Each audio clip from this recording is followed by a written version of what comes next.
My name is Brian Rayshap. I am a retired executive from Intel Corporation who always had a passion for teaching and a desire to be a teacher. And so I had the opportunity to come to C&M and develop and now teach our Internet of Things Workforce Development Bootcamp.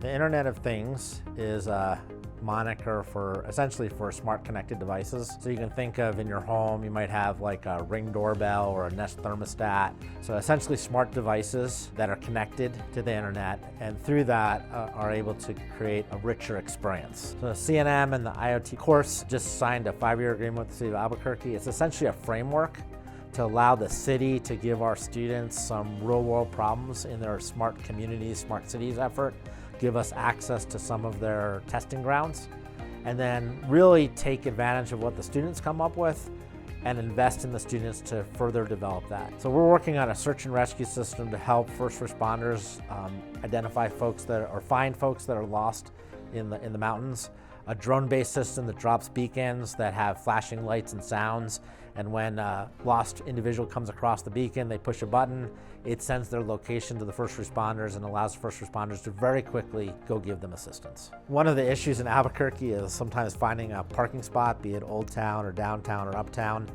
We're working on a smart parking system that will allow individuals to very quickly identify where open parking spaces are. The system, in addition to having the parking spot detection, also has a sound characterization module that is listening for things like glass breaking that can determine that something nefarious is happening to a car, someone's trying to break into it, and automatically notify the authorities if that happens. In the area of public art, we're working on an installation called the Infinity Box, essentially a cube lined with mirrors with a two-way mirror in the front of it, and we're able to put scenes or objects in the center of that box, and the mirrors really extended out visually to infinity. And we're doing that for the city as a way to maybe do a public art installation that showcases technology.